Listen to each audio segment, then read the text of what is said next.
Hey guys, this is day 28 of my 365 AI tool challenge, and today I'm going to show you how you can use a Captions AI.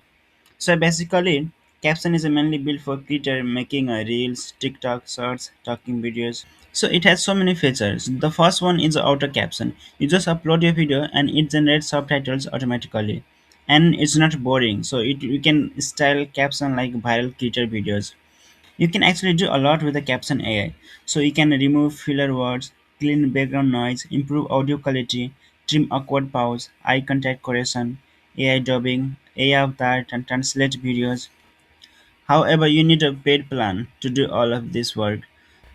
And with the free version, you can only do caption. So, and to do caption, you just upload the video. You can upload any video and click on generate. Here you can add a style. You can select different style, and after that you can just click on create my video.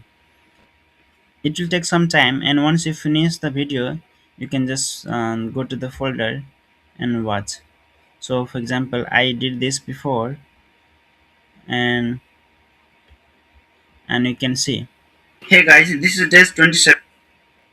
So that's all for Caption AI. I'll see you tomorrow with another AI tool.